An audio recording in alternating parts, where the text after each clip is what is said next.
Hi friends, ಎಲ್ಲರಿಗೂ ನಮಸ್ಕಾರ. ಇನ್ನೇನು ಆಷಾಢ ಮಾಸ ಮುಗ್ದೇ ಹೋಗ್ತಾ ಇದೆ. ಆಷಾಢ ಆದಮೇಲೆ ನಮಗೆ ಬರುವಂಥದ್ದು ಶ್ರಾವಣ ಮಾಸ. ಶ್ರಾವಣ ಮಾಸ ಶುಕ್ಲ ಪಕ್ಷ 2ನೇ ಶುಕ್ರವಾರ ಅಂದರೆ ಹುಣ್ಣಿಮೆಗೆ ಹತ್ತಿರ ಇರುವಂಥ ಶುಕ್ರವಾರ ನಾವು ವರಮಹಾಲಕ್ಷ್ಮಿ ವ್ರತವನ್ನು ಆಚರಣೆ ಮಾಡ್ತೀವಿ. ಈ ವರ್ಷ ನಮಗೆ ಆಗಸ್ಟ್ 21ನೇ ತಾರೀಕು ವರಮಹಾಲಕ್ಷ್ಮಿ ವ್ರತ ಬರ್ತಾ ಇದೆ. ಇನ್ನೇನು ವರಮಹಾಲಕ್ಷ್ಮಿ ವ್ರತಕ್ಕೆ ಏನೆಲ್ಲ ಸಾಮಗ್ರಿಗಳು ಬೇಕು, ಏನೆಲ್ಲ ಪೂಜೆಗೆ ಸಿದ್ಧತೆಯನ್ನು ಮಾಡ್ಕೋಬೇಕು ಮಹಿಳೆಯರು ಶುರು ಮಾಡಿಕೊಂಡೇ ಇರ್ತಾರೆ. ಇನ್ನು ಈ ಒಂದು ವರಮಹಾಲಕ್ಷ್ಮಿಯ ಪೂಜಾ ವಿಧಿವಿಧಾನವನ್ನು ಸರಳವಾಗಿ ಮನೆಯಲ್ಲಿ ಹೇಗೆ ಆಚರಣೆ ಮಾಡೋದು ಅನ್ನೋ ವಿಚಾರವಾಗಿ ಈ ವಿಡಿಯೋದಲ್ಲಿ ನಿಮಗೆ ಕೆಲವೊಂದು ಮಾಹಿತಿಯನ್ನು ತಿಳಿಸ್ತಾ ಇದ್ದೀನಿ. ವಿಡಿಯೋ ಕೊನೆವರೆಗೂ ನೋಡಿ, ಖಂಡಿತವಾಗ್ಲೂ ನಿಮಗೆ ಯೂಸ್ಫುಲ್ ಆಗಿರುತ್ತೆ. ಶ್ರಾವಣ ಮಾಸ ಶುಕ್ಲ ಪಕ್ಷ 2ನೇ ಶುಕ್ರವಾರ ನಾವು ಪ್ರತಿ ವರ್ಷ ವರಮಹಾಲಕ್ಷ್ಮಿ ವ್ರತವನ್ನು ಆಚರಣೆ ಮಾಡ್ತೀವಿ. ಈ ವರ್ಷ ಆಗಸ್ಟ್ 21ನೇ ತಾರೀಕು ಬರ್ತಾ ಇದೆ. ವರಮಹಾಲಕ್ಷ್ಮಿ ವ್ರತ ಆಚರಣೆ ಮಾಡುವ ಹಿನ್ನೆಲೆ ಏನು ಅಂತ ನೋಡೋದಾದರೆ, ಈ ದಿನ ಮಹಾಲಕ್ಷ್ಮಿಯ ಒಂದು ಜನ್ಮದಿನ ಅಂತ ಹೇಳ್ತಾರೆ. ಹುಟ್ಟಿದ ದಿನವನ್ನು ನಾವು ವರಮಹಾಲಕ್ಷ್ಮಿ ವ್ರತವಾಗಿ ಆಚರಣೆಯನ್ನು ಮಾಡ್ತೀವಿ. ಒಂದು ಸಲ ಪಾರ್ವತಿ ದೇವಿಯು ಮಹಾಶಿವನನ್ನ ಕುರಿತು ವ್ರತಗಳಲ್ಲೇ ಅತ್ಯಂತ ಪವಿತ್ರವಾದ ವ್ರತ ಯಾವುದು, ಮನೆಯ ಹೆಂಗಸರು ಮುತ್ತೈದೆಯರು ಯಾವ ವ್ರತವನ್ನು ಪಾಲಿಸಿದ್ರೆ ತುಂಬಾ ಶ್ರೇಷ್ಠ ಅಂತ ಕೇಳ್ತಾಳೆ. ಆಗ ಮಹಾಶಿವನು ಚಾರುಮತಿ ಪತಿವ್ರತಿಯ ಕಥೆಯನ್ನು ಹೇಳ್ತಾ, ಚಾರುಮತಿ ಹೇಗೆ ವರಮಹಾಲಕ್ಷ್ಮಿ ವ್ರತವನ್ನು ಆಚರಣೆ ಮಾಡ್ತಾಳೆ, ಶ್ರದ್ಧಾ ಭಕ್ತಿಯಿಂದ ಆ ಒಂದು ವ್ರತವನ್ನು ಆಚರಣೆ ಮಾಡಿದ್ದಕ್ಕೆ ಸಿಕ್ಕಂಥ ಫಲಗಳೇನು ಅನ್ನೋದನ್ನು ವಿವರವಾಗಿ ಪಾರ್ವತಿ ದೇವಿಗೆ ಮಹಾಶಿವನು ವಿವರಿಸ್ತಾನೆ. ಆಗ ಪಾರ್ವತಿ ದೇವಿಯು ತುಂಬ ಪುಳಕಿತಳಾಗಿ ಇಂದಿನಿಂದ ವರಮಹಾಲಕ್ಷ್ಮಿ ವ್ರತ ಅತ್ಯಂತ ಶ್ರೇಷ್ಠವಾದದ್ದು ಅಂತ ಹೇಳ್ತಾಳೆ. ಆಗಿನಿಂದ ವರಮಹಾಲಕ್ಷ್ಮಿ ವ್ರತವನ್ನು ಆಚರಣೆ ಮಾಡೋದು ಚಾಲ್ತಿಗೆ ಬಂತು, ತುಂಬ ಜನಪ್ರಿಯನೂ ಸಹ ಆಯಿತು ಅಂತ ಹೇಳ್ಬೋದು.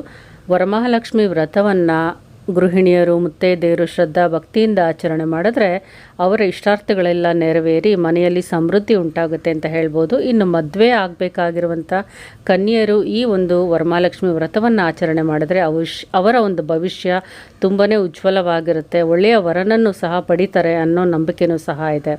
ಇನ್ನು ಈ ವರಮಹಾಲಕ್ಷ್ಮಿ ವ್ರತವನ್ನು ಯಾರು ಆಚರಣೆ ಮಾಡಬೇಕು ಅಂತ ಹೇಳಿದ್ರೆ, ಮನೆಯ ಪ್ರತಿಯೊಬ್ಬರೂ ಸಹ ಇದನ್ನು ಆಚರಣೆ ಮಾಡ್ಬೋದು. ಮುಖ್ಯವಾಗಿ ಮದುವೆಯಾದಂಥ ಮುತ್ತೈದೆಯರು ಮತ್ತು ಮದುವೆ ಆಗಬೇಕಾಗಿರುವಂಥ ಕನ್ಯರು ಈ ಪೂಜೆಯನ್ನು ಆಚರಣೆ ಮಾಡ್ತಾರೆ.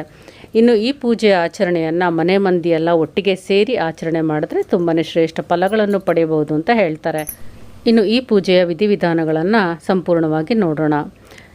ಇನ್ನು ಹಬ್ಬದ ಹಿಂದಿನ ದಿನವೇ ನೀವು ಮನೆಯೆಲ್ಲ ಶುದ್ಧಿ ಮಾಡ್ಕೋಬೇಕು. ಮನೆಯೆಲ್ಲ ಗುಡಿಸಿ ಒರೆಸಿ ಸಾರಿಸ್ಕೊಂಡು ದೇವ್ರ ಮನೆಯನ್ನು ಸಹ ಶುದ್ಧಿ ಮಾಡಿಕೊಂಡು ದೇವ್ರ ಫೋಟೋಗಳು ವಿಗ್ರಹಗಳನ್ನೆಲ್ಲ ನೀಟಾಗಿ ತೊಳ್ಕೊಂಡು ಅದಕ್ಕೆ ಅರಿಶಿನ ಕುಂಕುಮ ಗಂಧಗಳನ್ನು ಇಟ್ಟು ಸಿದ್ಧತೆ ಮಾಡ್ಕೋಬೇಕು. ಮನೆಯ ಹೊಸಲನ್ನು ಸಹ ನೀವು ಕ್ಲೀನ್ ಮಾಡಿಕೊಂಡು ಅರಿಶಿನ ಕುಂಕುಮಗಳನ್ನು ಇಟ್ಕೋಬೇಕು. ಬಾಗಿಲಿಗೆ ಮಾವಿನ ಎಲೆಯ ತೋರಣಗಳನ್ನು ಕಟ್ಟಿ ಹೂಗಳಿಂದ ಅಲಂಕಾರ ಮಾಡ್ಕೋಬೇಕು. ಮನೆಯ ಹೊಸಲ ಮುಂದೆ ರಂಗೋಲಿಗಳನ್ನು ಸಹ ನೀವು ಇಟ್ಟು ಅಲಂಕಾರವನ್ನು ಮಾಡ್ಕೋಬೇಕು. ಮಹಾಲಕ್ಷ್ಮಿಯು ಮೊದಲನೇದಾಗಿ ಮನೆಯ ಮುಂದೆ ಹೊಸಲನ್ನು ನೋಡಿ, ಹೊಸಲು ಶುದ್ಧವಾಗಿ ಇದ್ರೇ ಮನೆಗೆ ಪ್ರವೇಶವನ್ನು ಮಾಡ್ತಾಳೆ. ಆದ್ದರಿಂದ ಮೊದಲು ಮನೆಯ ಹೊಸಲನ್ನು ಶುದ್ಧವಾಗಿರಿಸಿ ಅರಿಶಿನ ಕುಂಕುಮ ರಂಗೋಲಿಗಳನ್ನು ಇಟ್ಟಿರಬೇಕು. ದೇವ್ರ ಮನೆಯ ಬಾಗಿಲಿಗೂ ಸಹ ಮಾವಿನ ಎಲೆಯ ತೋರಣಗಳು ಹೂವಿನಿಂದ ಅಲಂಕಾರವನ್ನು ಮಾಡಿರಬೇಕು. ಇನ್ನು ಪೂಜೆಗೆ ಬೇಕಾಗಿರುವಂಥ ಸಾಮಗ್ರಿಗಳನ್ನು ಹಬ್ಬದ ಹಿಂದಿನ ದಿನ ಗುರುವಾರನೇ ನೀವು ತಂದು ಅಣಿ ಮಾಡಿ ಇಟ್ಕೋಬೇಕು. ಬಾಳೆ ಕಂಬಗಳು, ಬಗೆ ಬಗೆಯ ಹೂಗಳು, ಅರಿಶಿನ ಕುಂಕುಮ ಗಂಧದ ಕಡ್ಡಿ, ಸಾಂಬ್ರಾಣಿ ಬತ್ತಿ, ವಿವಿಧ ಬಗೆಯ ಹೂಗಳಾಗ್ಬೋದು, ಬಾಳೆ ಕಂಬಗಳು, ಕಬ್ಬಿನ ಜಲೆ ಸಿಕ್ಕಿದ್ರೆ ಅದನ್ನು ತಪ್ಪದೆ ತೊಗೊಂಬನ್ನಿ. ಇನ್ನು ಕಳಶಕ್ಕೆ ಇಡುವಂಥ ಒಂದು ಗೆಜ್ಜೆ ವಸ್ತ್ರ ಆಗಿರ್ಬೋದು, ಬ್ಲೌಸ್ ಪೀಸು, ಸೀರೆ, ಇವುಗಳನ್ನೆಲ್ಲ ನೀವು ಹಿಂದಿನ ದಿನವೇ ಸಿದ್ಧ ಮಾಡಿ ಇಟ್ಕೋಬೇಕು. ಇನ್ನು ನೀವು ಕಳಶವನ್ನು ಎಲ್ಲಿ ಸ್ಥಾಪನೆ ಮಾಡ್ತೀರಾ ಅಂತ ನೋಡಿಕೊಂಡು ಆ ಜಾಗವನ್ನು ಸಹ ಸಿದ್ಧತೆ ಮಾಡ್ಕೋಬೇಕು. ದೇವ್ರ ಮನೆಯಲ್ಲಿ ಇಡೋದಾದರೆ ದೇವ್ರ ಮನೆಯಲ್ಲಿ ಒಂದು ಪೀಠವನ್ನು ಸಿದ್ಧ ಮಾಡ್ಕೊಳ್ಳಿ.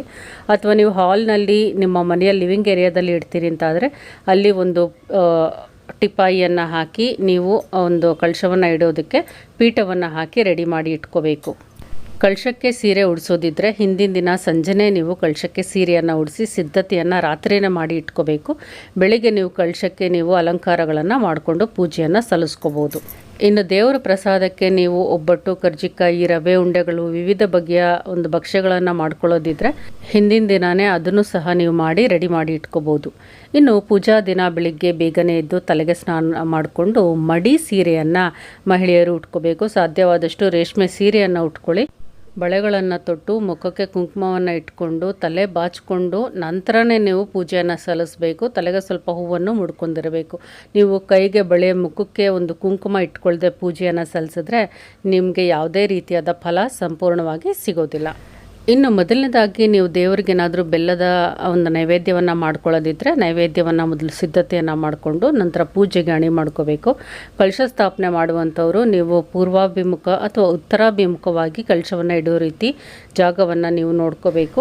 ಕಳಶ ಇಡೋ ಜಾಗದಲ್ಲಿ ಒಂದು ಪೀಠವನ್ನು ಇರಿಸ್ಕೊಂಡು ಅದ್ರ ಮೇಲೆ ಒಂದು ಅಷ್ಟದಳದ ರಂಗೋಲಿಯನ್ನು ಹಾಕ್ಕೊಂಡು ಅದ್ರ ಮೇಲೆ ಒಂದು ತಟ್ಟೆ ಅಥವಾ ಒಂದು ಮುತ್ತುಗದ ಎಲೆಯನ್ನು ಹಾಕ್ಕೊಂಡು 5 ಹಿಡಿ ಅಥವಾ 3 ಹಿಡಿ ಅಕ್ಕಿಯನ್ನು ಅದ್ರ ಮೇಲೆ ಹಾಕ್ಕೊಂಡು ಉಂಗುರದ ಬೆರಳಿನಿಂದ ಓಂ ಅಥವಾ ಸ್ವಸ್ತಿಕನ್ನು ಬರ್ಕೊಂಡು ಅದ್ರ ಮೇಲೆ ಸ್ವಲ್ಪ ಅರಿಶಿನ ಕುಂಕುಮ ಹಾಕಿ ನೀವು ಕಳಶದ ಚಂಬನ್ನು ಅದ್ರ ಮೇಲೆ ಇರಿಸ್ಕೋಬೇಕು. ನೀವು ಕಳಶದ ಚಂಬನ್ನು ಸಹ ತೊಳೆದು ಶುದ್ಧಿ ಮಾಡಿಕೊಂಡು ಸುತ್ತಲೂ ಅರಿಶಿನ ಕುಂಕುಮ ಚಂಬಿಗೆ ಇಟ್ಟಿರಬೇಕು.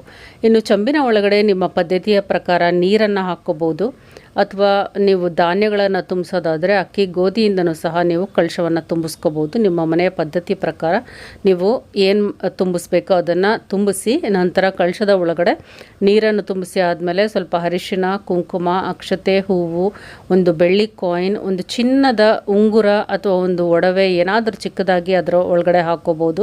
ಸ್ವಲ್ಪ ಗಂಧದ ಪುಡಿ ಸ್ವಲ್ಪ ಜವಾದಿ ಪೌಡರ್ ಲಾವಾಂಚನ ಬೇರಿದ್ರೆ ಅದನ್ನು ಸಹ ನೀವು ಹಾಕ್ಕೋಬೋದು. ಇಷ್ಟನ್ನು ಹಾಕಿದ್ರೆ ಸಾಕು. ಕೆಲವರು ಡ್ರೈ ಫ್ರೂಟ್ಸು ಮತ್ತು ಗೋಮತಿ ಚಕ್ರ ಕವಡೆ ಇವುಗಳನ್ನು ಸಹ ಹಾಕ್ತಾರೆ. ಅದರ ಅಗತ್ಯ ಇಲ್ಲ. ಅವುಗಳನ್ನು ನೀವು ಪೂಜೆಗೆ ಒಂದು ಕಳಶದ ಮುಂದೆ ಇಟ್ಟರೆ ಆಗುತ್ತೆ. ಆದಷ್ಟು ಡ್ರೈ ಫ್ರೂಟ್ಸನ್ನು ಕಳಶದ ಒಳಗಡೆ ಹಾಕಬೇಡಿ. ಅದನ್ನು ದೇವರಿಗೆ ನೈವೇದ್ಯವಾಗಿ ಇಡಿ.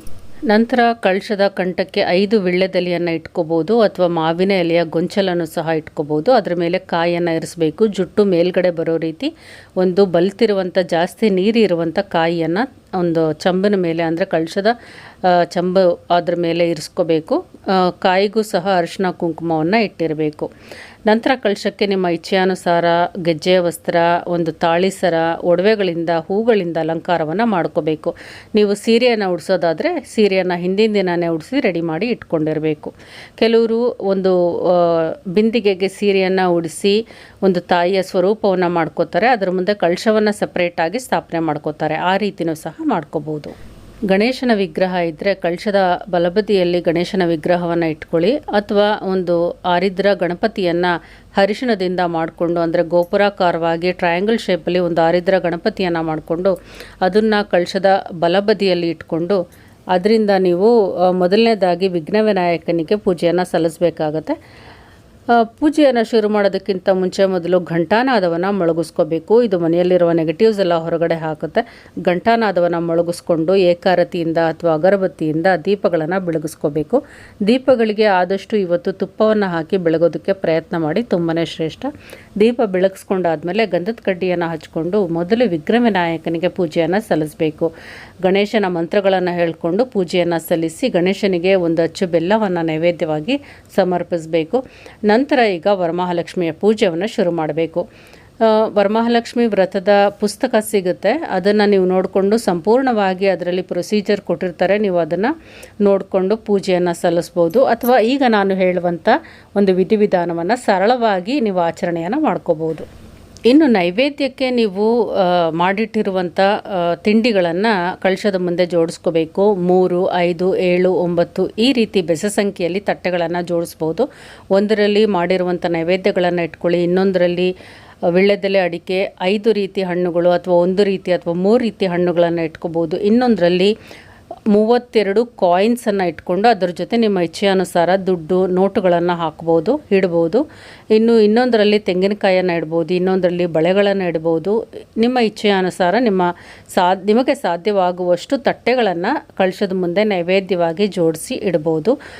ಇನ್ನು ತಾಯಿಗೆ ಪ್ರಿಯವಾದ ಒಂದು ಗೋಮತಿ ಚಕ್ರ ಕವಡೆಗಳು ತಾವರೆ ಬೀಜಗಳನ್ನು ಸಹ ನೀವು ತಾಯಿ ಮುಂದೆ ಇಡ್ಬೋದು. ಮತ್ತು ಡ್ರೈ ಫ್ರೂಟ್ಸ್ಗಳನ್ನು ಸಹ ನೀವು ತಂದು ನೈವೇದ್ಯವಾಗಿ ಇಡ್ಬೋದು. ತಾಯಿಗೆ ಕಬ್ಬಿನ ಜಲೆ ಅಂದರೆ ತುಂಬ ಇಷ್ಟ. ಅವುಗಳನ್ನು ಸಹ 2 ತಂದು ಎಡ ಮತ್ತು ಬಲ ಬದಿಯಲ್ಲಿ ಕಳಶದ ಅಕ್ಕಪಕ್ಕ ಇಟ್ಕೋಬೋದು. ತಾಯಿಗೆ ತಾವರೆ ಹೂವು ಅಂದರೆ ಸಹ ತುಂಬಾ ಪ್ರಿಯ. ಅವು ಸಿಕ್ಕಿದ್ರೂ ಸಹ ನೀವು ಕಳಶಕ್ಕೆ ಅಲಂಕಾರವಾಗಿ ಇಡ್ಬೋದು. ಈ ಒಂದು ವಸ್ತುಗಳನ್ನು ಕಳಶದ ಮುಂದೆ ಜೋಡಿಸ್ಕೊಂಡು ನಂತರ ಮುಖ್ಯವಾಗಿ ವ್ರತದ ದಾರವನ್ನು ಸಹ ನೀವು ಮಾಡ್ಕೋಬೇಕಾಗತ್ತೆ. ವರಮಹಾಲಕ್ಷ್ಮಿ ವ್ರತ ಒಂದು ಮಹಿಳೆಯರಿಗೆ ತುಂಬಾ ಮುಖ್ಯವಾದದ್ದು ಅಂತ ಹೇಳ್ಬೋದು. ಮಹಿಳೆಯರು ಮನೆಯಲ್ಲಿ ಎಷ್ಟು ಜನ ಇದ್ದಾರೆ, ಹೆಣ್ಮಕ್ಳು ಎಷ್ಟು ಜನ ಇದ್ದಾರೆ ನೋಡಿಕೊಂಡು ಒಂದು ವರಮಹಾಲಕ್ಷ್ಮಿ ವ್ರತದ ದಾರವನ್ನು ಮಾಡ್ಕೋಬೇಕು. 9 ಎಳೆ ದಾರವನ್ನು ತಗೊಂಡು 9 ಕಡೆ ಗಂಟುಗಳನ್ನು ಹಾಕ್ಕೊಂಡು ಅರ್ಧ ಗಂಟೆ ತಾಸು ಅರಿಶಿಣದ ನೀರಿನಲ್ಲಿ ನೆನೆಸಿಟ್ಟು ತೆಗೆದಿರಬೇಕು. ನೀವು ಇದನ್ನು ಹಿಂದಿನ ದಿನಾನು ಬೇಕಿದ್ರೆ ಮಾಡಿ ರೆಡಿಯಾಗಿ ಇಟ್ಕೋಬೋದು. ಆ ಒಂದು ವ್ರತದ ದಾರವನ್ನು ಕಳಶದ ಪಕ್ಕದಲ್ಲಿ ಇಟ್ಕೋಬೇಕು ಪೂಜಾ ಸಮಯದಲ್ಲಿ. ನಂತರ ಅದನ್ನು ಪೂಜೆ ಎಲ್ಲ ಆದಮೇಲೆ ನಿಮ್ಮ ಬಲಗೈಗೆ ಕಟ್ಕೋಬೇಕು. ಇಷ್ಟೆಲ್ಲ ಸಿದ್ಧತೆ ಮಾಡ್ಕೊಂಡಾದ್ಮೇಲೆ ದೀಪವನ್ನು ಅಂಟಿಸಿ ಮೊದಲನೇದಾಗಿ ವಿಘ್ನ ವಿನಾಯಕನಿಗೆ ಪೂಜೆಯನ್ನು ಮಾಡಿ ಈಗ ವರಮಹಾಲಕ್ಷ್ಮಿಯ ಪೂಜೆಯನ್ನು ಶುರು ಮಾಡಬೇಕು. ಕಳಶದ ಮುಂದೆ ಒಂದು ವೀಳ್ಯದೆಲೆಯನ್ನು ಇರಿಸ್ಕೊಳ್ಳಿ. ಲಕ್ಷ್ಮಿಯ ಅಷ್ಟೋತ್ತರವನ್ನು ಪಠಿಸ್ತಾ ಕುಂಕುಮಾರ್ಚನೆಯನ್ನು ಆ ವೀಳ್ಯದೆಲೆ ಮೇಲೆ ಸ್ವಲ್ಪ ಸ್ವಲ್ಪನೇ ಕುಂಕುಮವನ್ನು ಹಾಕ್ತಾ ಬರಬೇಕು. ಲಕ್ಷ್ಮಿಯ ಅಷ್ಟೋತ್ತರವನ್ನು ಪಠಿಸ್ಬೇಕು, ಲಕ್ಷ್ಮಿಯ ಅಷ್ಟಕವನ್ನು ಪಠಿಸ್ಬೇಕು. ನಮಸ್ತೆ ಸು ಮಹಾಮಾಯೆ ಶ್ರೀಪೀಠೇಶ್ವರ ಪೂಜಿತೆ.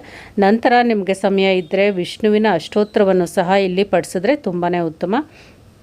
ನಂತರ ಲಕ್ಷ್ಮೀ ದೇವಿಯ ಒಂದು ಸ್ತೋತ್ರ ಮಂತ್ರಗಳು ಯಾವುದು ಗೊತ್ತಿದೆ ಅದನ್ನೆಲ್ಲ ನೀವು ಇಲ್ಲಿ ಪಠಿಸ್ಬೋದು. ಕೊನೆಯದಾಗಿ ವರಮಹಾಲಕ್ಷ್ಮಿ ವ್ರತದ ಕಥೆಯನ್ನು ತಪ್ಪದೇ ಓದಬೇಕು. ಅದು ಪುಸ್ತಕಗಳಲ್ಲಿ ಸಿಗುತ್ತೆ, ತಪ್ಪದೇ ಓದಿ.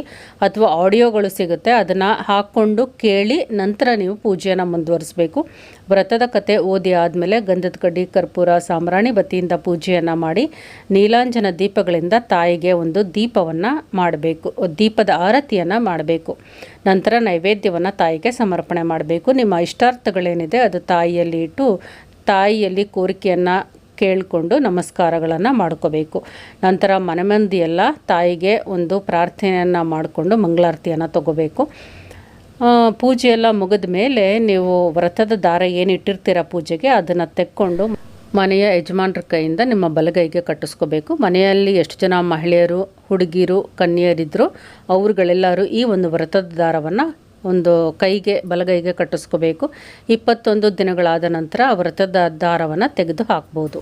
ಇನ್ನು ಬೆಳಗಿನ ಪೂಜೆ ಸಮಾಪ್ತಿ ಆಗುತ್ತೆ. ಸಂಜೆ ಮತ್ತೆ ನೀವು ದೀಪಗಳನ್ನು ಬೆಳಗಿಸ್ಕೊಂಡು ಸರಳವಾಗಿ ಏನಾದರೂ ನೈವೇದ್ಯವನ್ನು ತಾಯಿಗೆ ಇಟ್ಟು ಇನ್ನೊಮ್ಮೆ ಪೂಜೆಯನ್ನು ತಪ್ಪದೆ ಸಲ್ಲಿಸಬೇಕು. ನಂತರ ಮನೆಗೆ ಮುತ್ತೈದೆಯರನ್ನು ಕರೆದು ಅರಿಶಿನ, ಕುಂಕುಮ, ತಾಂಬೂಲವನ್ನು ಸಹ ಕೊಡಬೇಕು. ನಿಮ್ಮ ಶಕ್ತಿಯ ಅನುಸಾರ ಎಷ್ಟು ಜನ ಬೇಕಿದ್ರೂ ನೀವು ಕರೆದು ಕುಂಕುಮವನ್ನು ಕೊಡ್ಬೋದು. ಇನ್ನು ತಾಂಬೂಲಕ್ಕೆ ಏನೆಲ್ಲ ಇಟ್ಟು ಕೊಡಬೇಕು ಅಂತ ಹೇಳಿದ್ರೆ ಅವರ ಶಕ್ತಿಯ ಅನುಸಾರ ಕೊಡ್ಬೋದು. ವೀಳ್ಯದೆಲೆ, ಅಡಿಕೆ, ಹಣ್ಣು, ಹೂವು, ಬಳೆಗಳು ಇಷ್ಟು ಕೊಟ್ಟರೆ ಆಯಿತು. ಅದರ ಜೊತೆಗೆ ಅವರ ಶಕ್ತಿಯ ಅನುಸಾರ ಏನಾದರೂ ರಿಟರ್ನ್ ಗಿಫ್ಟ್ಸನ್ನು ಅದು ಅವರ ಇಚ್ಛೆಗೆ ಏನಾಗುತ್ತೋ ಅವರ ಶಕ್ತಿಗೆ ಏನಾಗುತ್ತೋ ಅದನ್ನು ಕೊಡ್ಬೋದು. ಇನ್ನು ವೀಳ್ಯದೆಲೆ, ಅಡಿಕೆ ಜೊತೆಗೆ ಒಂದು ಹಣ್ಣನ್ನು, ಬಾಳೆಹಣ್ಣನ್ನು ಕೊಡುವಂಥ ಪದ್ಧತಿ ಕೆಲವ್ರ ಮನೆಯಲ್ಲಿ ನೋಡಿದ್ದೀನಿ. ಆ ರೀತಿ ಯಾವುದೇ ಕಾರಣಕ್ಕೂ ಒಂದು ಬಾಳೆಹಣ್ಣನ್ನು ಕೊಡಬಾರ್ದು, ಜೋಡಿ ಬಾಳೆಹಣ್ಣನ್ನೇ ಕೊಡಬೇಕು. ಒಂದು ತೆಂಗಿನಕಾಯನ್ನು ಕೊಡ್ಬೋದು, ಆದರೆ ಒಂಟಿ ಬಾಳೆಹಣ್ಣನ್ನು ಯಾವುದೇ ಕಾರಣಕ್ಕೂ ಕೊಡಬಾರ್ದು. ಜೋಡಿ ಬಾಳೆಹಣ್ಣು ಶಿವ ಪಾರ್ವತಿಯರ ಸಂಕೇತ, ಒಂಟಿ ಬಾಳೆಹಣ್ಣನ್ನು ಕೊಡಬಾರ್ದು.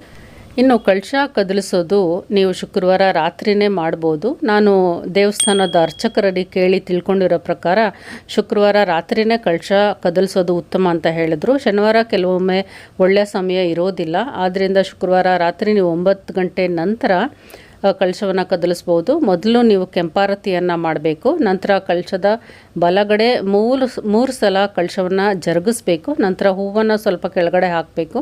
ಅದು ಕಳಶ ಕದಲುವಿಕೆ ಆಗುತ್ತೆ. ನಾನು ಮಾಡಿರುವಂಥ ಪೂಜೆಯಲ್ಲಿ ಯಾವುದೇ ತಪ್ಪುಗಳಿದ್ದರೂ ದಯಮಾಡಿ ಅದನ್ನು ಮನ್ನಿಸಿ ನನ್ನ ಪೂಜೆಯನ್ನು ಸ್ವೀಕರಿಸು ತಾಯಿ ಅಂತ ಬೇಡಿಕೊಂಡು ಕೆಂಪಾರತಿಯನ್ನು ಮಾಡಿ ನಂತರ ಕಳಶವನ್ನು ಕದಲಿಸ್ಬೇಕು. ಪೂಜೆಯನ್ನು ನಾವು ಸರಳವಾಗಿ ಮಾಡಿದ್ರೂ ಸರಿ, ಆಡಂಬರದಿಂದ ಒಂದು ವಿಜೃಂಭಣೆಯಿಂದ ಮಾಡಿದ್ರೂ ಸರಿ, ಶ್ರದ್ಧಾ ಭಕ್ತಿಯಿಂದ ಮಾಡಿ ನಾವು ಒಳ್ಳೆಯ ಮನಸ್ಸಿನಿಂದ ಪ್ರಾರ್ಥನೆ ಮಾಡಿದ್ರೆ ಅದಕ್ಕೆ ಖಂಡಿತವಾಗ್ಲೂ ಫಲ ಆ ತಾಯಿ ನಮಗೆ ಕೊಟ್ಟೇ ಕೊಡ್ತಾಳೆ. ಇನ್ನು ಕಳಶವೆಲ್ಲ ಕದಲಿಸಿ ಆದಮೇಲೆ ಮತ್ತೆ ನಾಳೆ ಬೆಳಗ್ಗೆ ಅಂದರೆ ಶನಿವಾರ ಬೆಳಗ್ಗೆ ಎದ್ದು ಸ್ನಾನ ಮಾಡಿ ಪೂಜೆಯನ್ನು ಸಲ್ಲಿಸಬೇಕು. ಮಧ್ಯಾಹ್ನದ ಮೇಲೆ ನೀವು ಕಳಶ ಇಟ್ಟಿರುವಂಥ ಸಾಮಾನುಗಳನ್ನು, ವಸ್ತುಗಳನ್ನು ತೆಗಿಬೋದು. ಇನ್ನು ಕಳಶಕ್ಕೆ ಇಟ್ಟಿರುವ ವಸ್ತುಗಳನ್ನು ಏನು ಮಾಡಬೇಕು ಅಂತ ಹೇಳಿದ್ರೆ, ಕಳಶಕ್ಕೆ ಇಟ್ಟಿರುವಂಥ ತೆಂಗಿನಕಾಯನ್ನು ಒಂದು 4-5 ದಿನ ಹಾಗೆ ಇಟ್ಬಿಡಿ.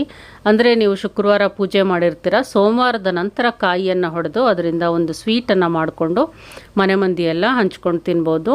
ಕೆಳಗಡೆ ಅಂದರೆ ಕಳಶದ ಕೆಳಗಡೆ ಇಟ್ಟಿರುವಂಥ ಅಕ್ಕಿಯನ್ನು ಸಹ ನೀವು ಏನಾದರೂ ಮನೆಯಲ್ಲಿ ವೆಜಿಟೇರಿಯನ್ ಫುಡ್ ಏನಾದರೂ ಮಾಡಿಕೊಂಡು ತಿಂದು ಅದನ್ನು ಸಹ ಪ್ರಸಾದವಾಗಿ ಮನೆ ಮಂದಿಯೆಲ್ಲ ಸ್ವೀಕಾರ ಮಾಡ್ಬೋದು. ಇನ್ನು ಕಳಶಕ್ಕೆ ಇಟ್ಟಿರುವಂಥ ಹೂಗಳು ಮತ್ತು ಗೆಜ್ಜೆ ವಸ್ತ್ರ, ಬಾಳೆ ಎಲೆ, ಮಾವಿನ ಎಲೆಗಳು ಇವುಗಳನ್ನೆಲ್ಲ ಒಂದು ಕಡೆ ಶೇಖರಿಸಿಟ್ಕೊಂಡು ಯಾರೋ ತುಳಿದೇ ಇರುವಂಥ ಜಾಗದಲ್ಲಿ ಅದನ್ನು ಹಾಕಬೇಕು. ಅಥವಾ ಹರಿಯುವಂಥ ನೀರಿನಲ್ಲಿ ತಗೊಂಡು ಹೋಗಿ ಅದನ್ನು ಹಾಕಬೇಕು. ಇನ್ನು ಪೂಜೆ ದಿನ ಕೆಲವರು ಉಪವಾಸವನ್ನು ಸಹ ಮಾಡ್ತಾರೆ. ವ್ರತ ಮಾಡುವಂಥ ಮಹಿಳೆಯರು ಬೆಳಗ್ಗಿನಿಂದ ರಾತ್ರಿವರೆಗೂ ಉಪವಾಸವನ್ನು ಇರ್ಬೋದು. ಹಾಲು ಮತ್ತು ಹಣ್ಣುಗಳನ್ನು ನೀವು ಮಧ್ಯ ಸೇವನೆ ಮಾಡ್ಬೋದು. ರಾತ್ರಿ ನೀವು ಕಳಶವನ್ನು ಕದಲಿಸಿ ಆದಮೇಲೆ ಲಘುವಾಗಿ ಉಪಹಾರವನ್ನು ಸ್ವೀಕಾರ ಮಾಡ್ಬೋದು. ಇನ್ನು ಪೂಜೆ ಮಾಡುವಂಥವರು ಆ ದಿನ ಮನೆಯಲ್ಲಿ ಶಾಂತಿಯನ್ನು ಕಾಪಾಡ್ಕೋಬೇಕು, ಮನೆ ಮಂದಿ ಮಧ್ಯೆ ಒಳ್ಳೆಯ ಬಾಂಧವ್ಯ ಇರಬೇಕು, ಜಗಳ ಆಡಬಾರ್ದು, ಕೆಟ್ಟ ಪದಗಳನ್ನು ಉಪಯೋಗಿಸಬಾರ್ದು. ವ್ರತ ಮಾಡುವಂಥ ಮಹಿಳೆ ಗುರುವಾರ ಮತ್ತು ಶುಕ್ರವಾರ ದಾಂಪತ್ಯದಿಂದ ದೂರ ಇರಬೇಕು. ಇನ್ನು ಈ ರೀತಿ ಸರಳವಾಗಿ ನೀವು ವರಮಹಾಲಕ್ಷ್ಮಿ ವ್ರತದ ಪೂಜೆಯನ್ನು ಮನೆಯಲ್ಲಿ ಯಾರು ಬೇಕಾದರೂ ಆಚರಣೆ ಮಾಡ್ಬೋದು. ಶ್ರದ್ಧಾಭಕ್ತಿಯಿಂದ ಮಾಡಿರುವಂಥ ಈ ಒಂದು ಪೂಜೆ ವರ್ಷಪೂರ್ತಿ ನಮಗೆ ಸಿರಿ ಸಂಪತ್ತು ಧನಧಾನ್ಯ ಅಷ್ಟೈಶ್ವರ್ಯಗಳನ್ನು ತಂದುಕೊಡುತ್ತೆ. ಇನ್ನು ಕೆಲವರು ಮಡಿಲಕ್ಕಿಯನ್ನು ಸಹ ಇಡುವ ಪದ್ಧತಿ ಇಟ್ಕೊಂಡಿರ್ತಾರೆ. ನಿಮಗೂ ಸಹ ಆ ಪದ್ಧತಿ ಇತ್ತು ಅಂತ ಹೇಳಿದ್ರೆ ಒಂದು ಮೊರ ಅಥವಾ ಒಂದು ತಟ್ಟೆಯಲ್ಲಿ ಮುತ್ತುಗದ ಎಲೆಯನ್ನು ಹಾಕಿ ಅದರ ಮೇಲೆ ವಿಳ್ಯದೆಲೆ, ಅಡಿಕೆ, ಅರಿಶಿನ, ಕುಂಕುಮ, ಹೂವು, ಹಣ್ಣುಗಳು, ಒಂದು ತೆಂಗಿನಕಾಯಿ, ಅರ್ಧ ಕೊಬ್ಬರಿ ಗಿಟ್ಕಿ, ಅದರೊಳಗಡೆ ಸ್ವಲ್ಪ ಹುರುಗಡ್ಲೆ ಮತ್ತು ಅಕ್ಕಿಯನ್ನು ಇಡಬೇಕು. ಮತ್ತು ಬ್ಲೌಸ್ ಪೀಸು, ಸೀರೆ, ಬಳೆಗಳು, ಒಂದು ಗೌರಿ ಸಾಮಾನು ಅಥವಾ ಬಿಚ್ಚೋಲೆಯನ್ನು ತಪ್ಪದೇ ಇಡಬೇಕು. ಇನ್ನು ನಿಮ್ಮ ಮನೆಯ ಪದ್ಧತಿ ಪ್ರಕಾರ ಏನಿಡಬೇಕು ಅದನ್ನು ಇಟ್ಟು ತಾಯಿಯ ಮುಂದೆ ಇಡಬೇಕಾಗತ್ತೆ. ಇನ್ನು ಮಡಿಲಕ್ಕಿಯನ್ನು ಪೂಜೆಯೆಲ್ಲ ಆದಮೇಲೆ ಏನು ಮಾಡಬೇಕು ಅಂತ ಕೆಲವ್ರು ಕೇಳ್ತಾರೆ. ಮನೆ ಹತ್ರ ಅಮ್ಮನವ್ರದ್ದು ಯಾವುದಾದ್ರೂ ದೇವಸ್ಥಾನ ಇದ್ದರೆ ಹೋಗಿ ಕೊಟ್ಟು ಬರ್ಬೋದು, ಅಥವಾ ನಾವೇ ಸ್ವಂತಕ್ಕೆ ಅದನ್ನು ಉಪಯೋಗಿಸ್ಕೋಬೋದು. ಅದು ತಾಯಿಯ ಪ್ರಸಾದವಾಗಿ ನಾವು ಅದನ್ನು ಉಪಯೋಗಿಸ್ಕೋಬೋದು. ಕೆಲವರು ಅದನ್ನು ತೊಗೊಂಡೋಗಿ ಅವ್ರ ಮನೆಯ ಹೆಣ್ಣು ಮಕ್ಕಳಿಗೂ ಸಹ ಕೊಡ್ತಾರೆ. ಇನ್ನು ಪೂಜಾ ಸಮಯಕ್ಕೆ ಬರೋದಾದರೆ ಪೂಜೆಗೆ ಅತ್ಯಂತ ಶ್ರೇಷ್ಠವಾದ ಮುಹೂರ್ತ ಬೆಳಗ್ಗೆ ಬ್ರಾಹ್ಮಿ ಮುಹೂರ್ತ. ಬೆಳಗ್ಗೆ 4:30ರಿಂದ 6 ಗಂಟೆ ಒಳಗಡೆ ಮಾಡುವಂಥ ಎಲ್ಲ ಪೂಜೆಗಳು ತುಂಬಾ ಶ್ರೇಷ್ಠ ಅಂತ ಹೇಳ್ಬೋದು. ಆ ಸಮಯದಲ್ಲಿ ಪೂಜೆ ಮಾಡೋದಕ್ಕೆ ಸಾಧ್ಯ ಆಗಲಿಲ್ಲ ಅಂದರೆ ಈ ವರ್ಷ ನಮಗೆ ಬೆಳಗ್ಗೆ 6 ಗಂಟೆ 10 ನಿಮಿಷದಿಂದ 8 ಗಂಟೆ 20 ನಿಮಿಷದವರೆಗೆ ಸಿಂಹ ಲಗ್ನದಲ್ಲಿ ಒಳ್ಳೆಯ ಮುಹೂರ್ತ, ಪೂಜಾ ಮುಹೂರ್ತ ಇದೆ. ಆ ಸಮಯದಲ್ಲೂ ನೀವು ಮಾಡ್ಬೋದು. ಆದಷ್ಟು ಪೂಜೆಯನ್ನು ಬೆಳಗ್ಗೆ 10 ಗಂಟೆ ಒಳಗಡೆ ಮಾಡೋದಕ್ಕೆ ಪ್ರಯತ್ನ ಮಾಡಿ. 10 ಗಂಟೆ ಮೇಲೆ ನಿಮಗೆ ಒಂದು ರಾಹುಕಾಲ ಶುರುವಾಗೋಗುತ್ತೆ. ಇನ್ನು ಪೂಜಾ ವಿಚಾರವಾಗಿ ಏನೇ ಡೌಟ್ಸ್ ಇದ್ದರೂ ಕಮೆಂಟ್ ಸೆಕ್ಷನಲ್ಲಿ ಕೇಳ್ಬೋದು. ಈ ಇನ್ಫಾರ್ಮೇಷನ್ ಇಷ್ಟ ಆಗಿದ್ರೆ ಲೈಕ್ ಮಾಡಿ, ಶೇರ್ ಮಾಡಿ, ಕಮೆಂಟ್ ಮಾಡಿ. Thank you for watching my video. ಎಲ್ಲರಿಗೂ ನಮಸ್ಕಾರ.